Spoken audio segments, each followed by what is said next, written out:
So we're back, Thomas. Our third edition of International Horse Racing with the international man of mystery and intrigue, the Austin Powers of horse racing. 53-1, Tom. How's it going this morning? Oh, it's doing just peachy. Getting ready to watch a little racing and been watching some racing this morning. Are you hitting another 53-1, or are you just still resting on that one? Let's just say I could do better. Yeah, well, that's horse racing, right? Yeah. Unfortunately, sometimes you're the king of the sport, and sometimes you're under its hoof. That's for sure. Or the biggest stinker that ever was out there. For sure. I've had days like that where it's kind of like drinking when you wake up the next day and you're like, man, I swear I'm never going to do that again. Fortunately for me, I did stop drinking, but I didn't stop the horses. And here we are. Now I'm even doing horses internationally, which is, almost borderline crazy. So where are we going this week, Tom? We're going to go do Haydock. We're going to do Sandown, and we're going to do St. Cloud in France. It's not St. Cloud? Well, yes, you can pronounce it that way, but technically, but that's one of the major tracks in France. There's only 4 tracks in France that have Group 1 races. I did not know that. Yeah, so they're Deauville, Chantilly, Paris Longchamp, and St. Cloud. You have that accent down well. If Steve Martin ever needs someone to take his place in the Pink Panther movies, you have it down perfectly. Well, I have a little background. Many moons ago, I worked for a French champagne house. So my French is not very good, but it was good enough to hum a few bars and fake it at that point in my life. Man, well, you had me going here with the clue for sure. I was like, say clue. What are you talking about? You forgot the D. It reminds me one time I was coming home from Germany. My grandmother, she lived over there, and I was on an airplane and sitting between a person from France and one from England, kind of like what we're covering today. And they were messing with me a little bit, and they're like, what do you call a person who speaks 2 languages? It's bilingual. What do you call a person who speaks 3 languages? I said trilingual. And they said, what do you call a person who speaks 1 language? And I knew where they were going with that, right? An American, right? So I said to them, the ones who saved your ass in World War II. And they both looked at me like, oh man, he got me on that one. So but they were not expecting that. No, they weren't expecting that at all. I said, yeah, besides, you would be speaking German now. But in any case, let's get on to horse racing and forget about our history tour today. The first place we're going to go to is Haydock, right? That's where we're going to go to Haydock. Let me make sure I bring the right one in there. And this is the Lancashire. Lancashire, another mispronunciation. Join the club. Mm-hmm. Lancashire Oaks. Horse names to mispronounce too here. Yeah, horse names. We'll call the boy horses, girl horses, everything else, but that's all right. So this race is tell us a little bit about the race, how far it is, the track conditions, and that seems to play a big difference over there. It's a 1.5 mile race. It's for 3-year-olds and upwards. And right now, Haydock is rated as a good surface. So in my handicapping, I went with that. So that's our equivalent of firm? I would say not as firm as our tracks are. I mean, a lot of the tracks in this country, I think, are just hard grass courses, especially if they're, even when they're watering, they don't seem to be as soft, so to speak, as some of the courses in Europe. And you gotta look at it. You gotta look. Sorry, I gotta do something with them, right? You gotta look at it in terms of their. Try to follow along as best you can. Some areas of the world are better at rating courses than others. Australia has their own system that New Zealand also uses, which I think is a little more accurate. But everybody has their way, and just watch the conditions and make sure that you're not betting for a firm surface. Mm-hmm. All right. So if it's a good surface, let's talk about who you like and why, and then I'll throw my guesses in there as well. Well, we did okay last week. Yeah, we did. I think we can. Let's see if we can build on that. Mm-hmm. My top choice is the number one, Alpinista. Alpinista. Alpinista. I like the seasonal debut against three other horses. She broke slow. She tracked the leaders. When the jockey asked her to go about 3 furlongs out, she had plenty left, and two furlongs out, she was really battling and got the lead in the final strides. Now, considering the size of the field, I thought she got a lot out of that race. And she's finished second in a Group 1 race, and she lost to Love. Well, a lot of people lost to Love. I remember that horse. And she's also run second at a Grade 3 level. I think it may be time for her to win at this Group 2 level. It looks like the odds makers think she's going to win. She's 6-4 favorite. Yeah, I put her on top. I thought actually number 9, Mystery Angel, was going to be the favorite. Mm-hmm. And she was second to Snowfall, while nobody was close to her in the Oaks at Epsom.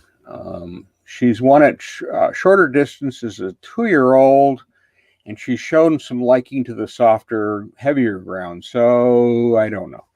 If she runs her race, I think she's got a chance of placing in here. Mm-hmm. My final pick is number 4, La Lune.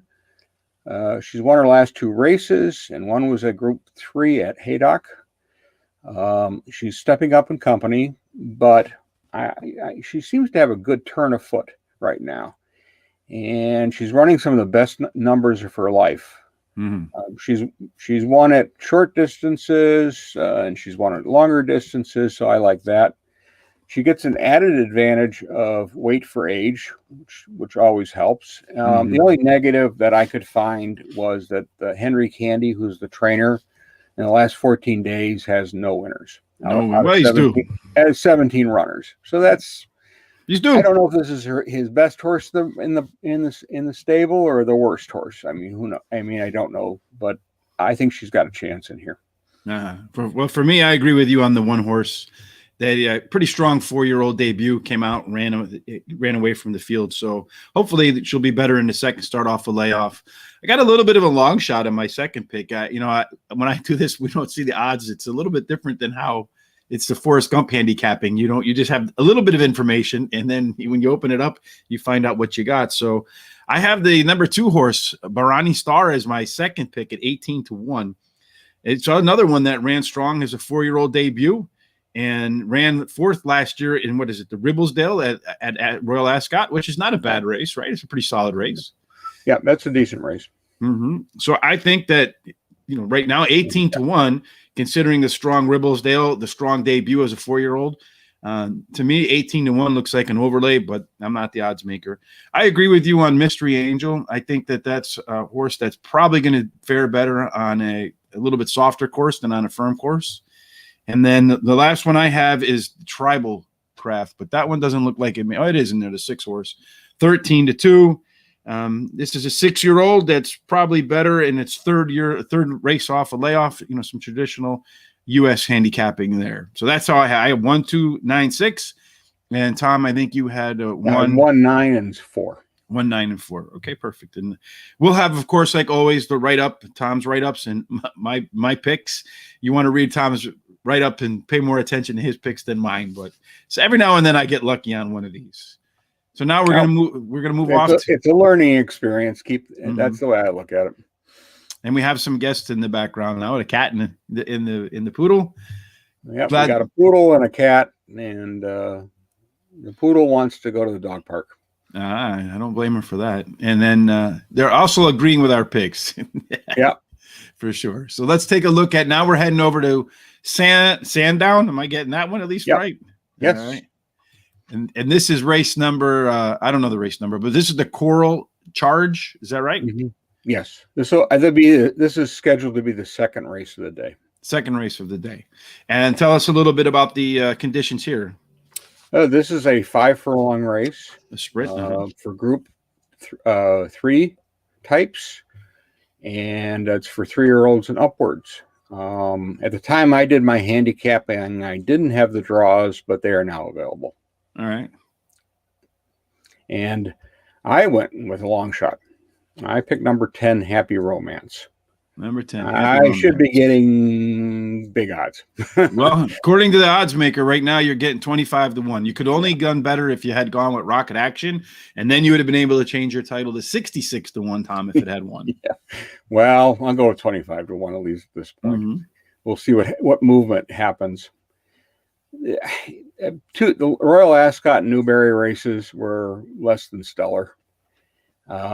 So people would ask, okay, why do you like the horse? And I like the horse because I think it's dropping back in distance, and it has done very well at 5 furlongs. It has 2 wins and 4 races. One was a maiden, the other was a Newbury win against 24 horses, where it was the favorite.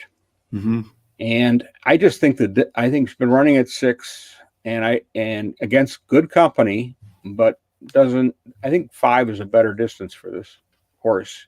And based on the way it moved at Ascot in the last race, I really think that this is the case. I mean, it made a move, got close to the leaders, made up some ground, and then at the 2 furlong marks seemed to back up. Mm-hmm. And I think that may be a useful race. I also like the weight that it's carrying, so it gets a little light in here. And I think that'll be a nice a chance for this horse to get in the money. Mm.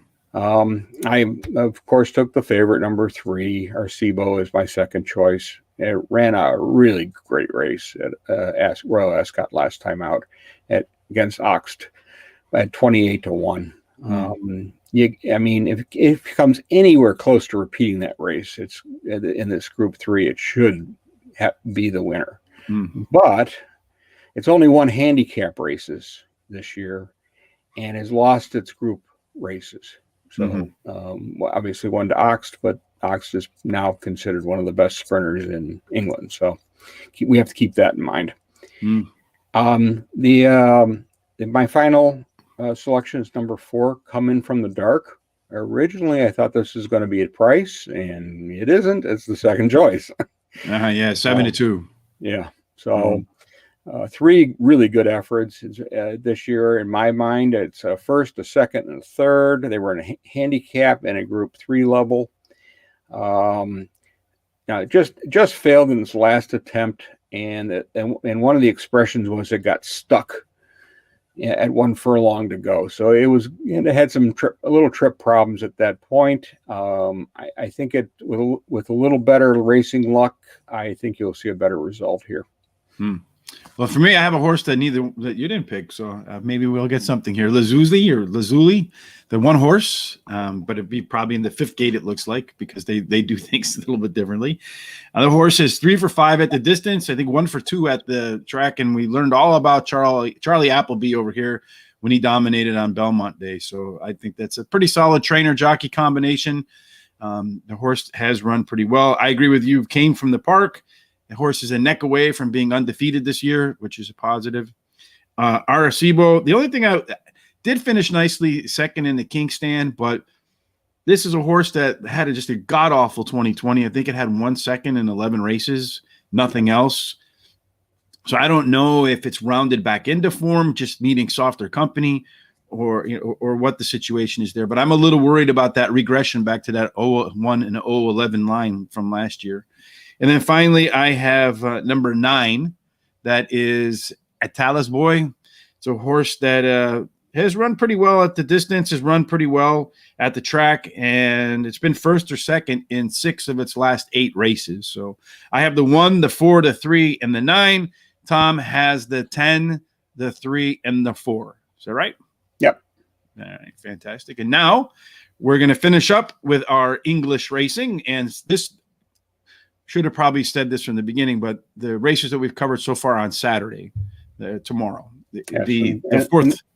And the next race is also Saturday. Right. And then the last race we're going to cover is on Sunday, which I didn't really get a chance. And this next race, you got a 25, probably a better than 25% chance. I get at least a 33% chance to pick the winner.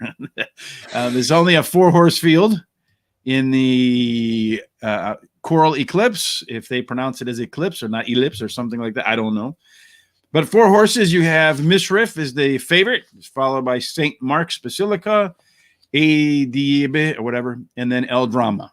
So, Tom, how are you ranking these low-priced, big-time favorites? Well, I tossed out Roger Varian's horse, El Drama. I think it's really overmatched here. I took Mistriff as my top choice. Has won in France, run in Dubai, and run on the sand dirt track in Saudi Arabia, and beat Charlton and Nixgo. So those are probably our best at that point in the January and February time frame. And it went off at a great price here, paid $40. I had it. I thought it was the one to beat. Gosden can do, in that kind of, when he's got top horses like that, he can condition them and points them in the right direction. And that was obviously, he felt very strongly, especially the Saudi Arabia race. Smartly, they've given the horse a break after those races because, it probably needed it. And so they're going to, bring it back in here. It's won very well. The only race that it lost finished 8th, and it happens to be my next choice. So it has really faced top company all along. It lost in October to Albion. Number 1, Albion. They shipped that horse down to Australia, and it beat Very Elegant, and it lost to Very Elegant. Well, Very Elegant is a New Zealand bred mare who's probably the top horse in Australia right now. She's targeted to go for the Arc. That's the owners would like to do. Of course, all things considered, who knows what will happen. That's in October. We're here. He's beating the best there, and then he lost to the best there, and those are both Group 1 races. He has 12 wins and 22 starts. I would not consider that bad, and he's also considered for the Arc. So that'll be interesting. My final choice is the number 4, the 3-year-old St. Mark's Basilica. Be trying older horses for the first time after winning the French Derby. He started out his 2-year-old career running 6 and 7 furlongs, and not great. They put him in a seasonal debut in a mile, wins, and he's just been winning since. He's going to be very tough in here. And the form says that he's right on. So if the top 2 have any missteps or their conditioning is not right up there, he could easily win this race. Yeah, I have St. Mark's Basilica as my top pick because it just, when I look at the form, sometimes you just see in the form a horse that's just kind of going like this. Got that ascension, getting better and better and more confident from race to race. So I have St. Mark's Basilica as my top pick. I have number 1, ADB, as my second choice because, as you mentioned, Misriff did lose a race and finished 8th. And guess who the winner of that race was, right? Was ADEB. And then I have Misriff as my third pick. So, yeah, they're going to come in some order of 1, 2, and 3. You and I have 2 combinations. There's only one other combination left in terms of who might win the race. And then I have El Drama as the 4th pick. Probably is way overmatched here. But the good news is it's going to collect a 4th place check no matter what, right? I'm going to get something out of this. And if nothing else, a good workout.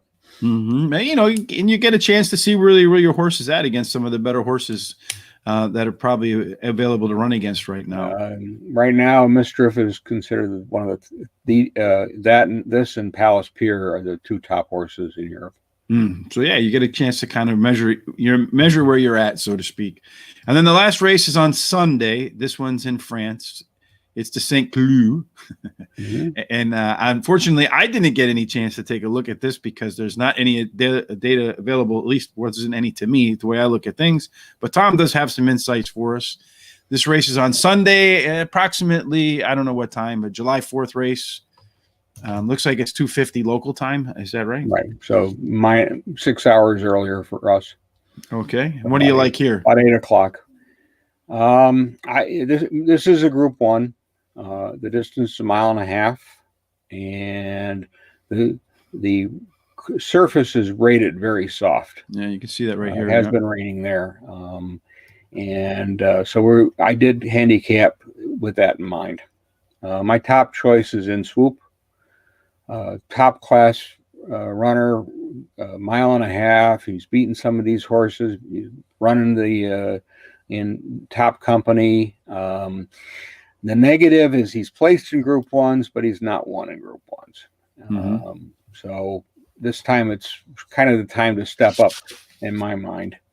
Last 6 races, he won 3 and finished second 3 times. So percentagely, that's pretty good. I wouldn't complain if I owned a horse like that. Is it this time? I hope so.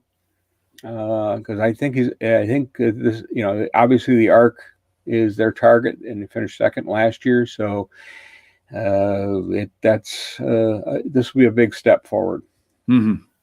I took Baron Samedi as my second choice. This is I had to look up the name because that's the number 4 horse. Something weird, and it's a Haitian voodoo evil. So that's where that comes. Well, I put in my comments, the evil in this race was his first 5 races. He didn't do a darn thing. I mean, finished last, second to last. I mean, just awful. Maybe someone put the evil voodoo on him. Yeah, well, apparently, but then they gelded him. Well, that's and even more. 7 wins in a row. He's probably, it's debatable as to which one is more Baron Samedi. Yeah. So he wins 7 times in a row, including in France and in the U.S., and he's run at mile distances of 1.25 miles to 2 miles. The 2-mile race was the last race here at Belmont. And he likes to run on good heavy tracks. He's run them on them all and keeps winning. His last effort, the only question I have that at Belmont is how good was this grade 2 field, because he's stepping up to grade 1 for the first time, and it's a make or break in my mind. This is where you'll find out whether that winning streak will continue, or is he going to regress a little because of the company. My final choice is Broom. It's the Aidan O'Brien horse. He's won in England and Ireland, but again, no Group 1s. Last time out at Royal Ascot, he finished second to Wonderful Tonight, who is also targeted for the Arc. So we're talking some decent horses in here, and I wouldn't be surprised if Broom was also on that track. Last time out, he was just no match for Wonderful Tonight. She just overwhelmed the field, and he tried, but he wasn't going to get to her. And he's got 14 starts in stakes races. He's won 5 of them and placed in 4 of them. So he's in form. I think he can pick up a piece of this, but I don't know if he can win. All right. So for the St. Cloud, you have the 3, the 4, and the 5. Unfortunately, I don't have anything to add. Some might say that I never have anything to add, but for real this time. So next weekend, how many races are we looking for next weekend? 4 as well? I'm hoping right now, let me pull up I don't have it up on my screen. Let me pull it up real quick.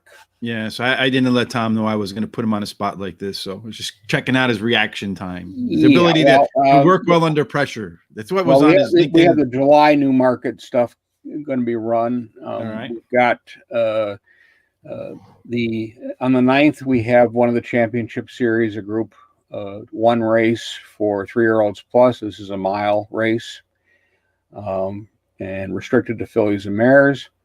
On the 10th, we have the Newmarket July Cup, and that one we got a Heritage Handicap, another handicap. One's at 7 furlongs, which are always fun to handicap, and then one's at 1.25 miles. The bigger races are the Group 1 Darley July Cup race. That's at Newmarket, and that's for 3-year-olds and up, and that's a 6 furlong race. So we should see Oxt and a couple of the other top ones that we saw at Royal Ascot running in there. Mm-hmm.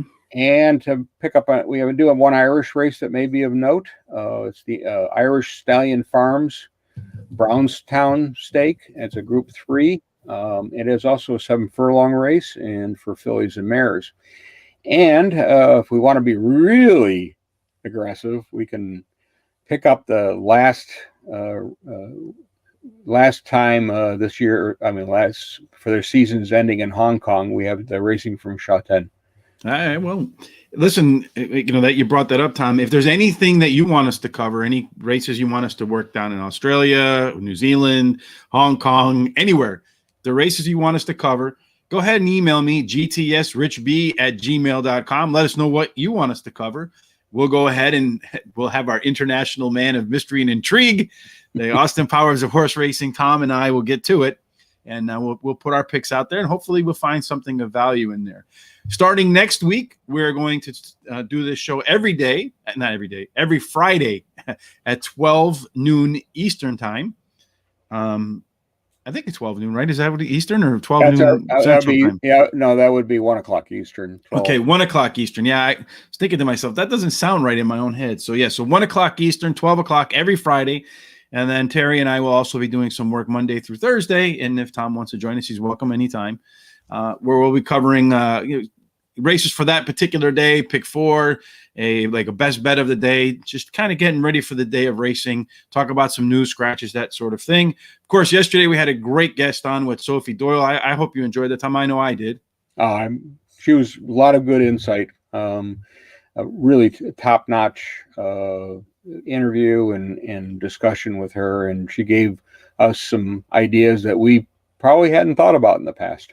Yeah, so make sure you check that out. That's one of the best things, like I've said over and over again, to the point where it's becoming cliche for me to say it again, but I've learned so much from the guests that we have on, and you just pick up a nugget here, a nugget there, and the next thing you know, you have an encyclopedia of information that you didn't have before.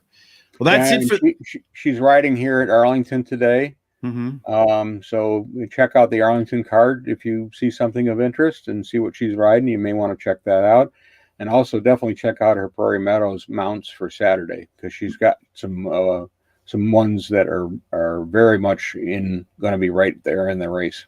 Yeah, some of them are really live, and not all of them are. I think only one of them, she was a short price, and I think in every race that we covered, race 5, 7, 8, and 10 on Saturday's Prairie Meadows card, I think in 3 of those she was in. I know at least in 1 or 2 of them she had double-digit odds, morning line odds. So, and I think her horses will definitely be competitive because they had some advantage over the rest of the field. So, well, that wraps up this week's international show of horse racing.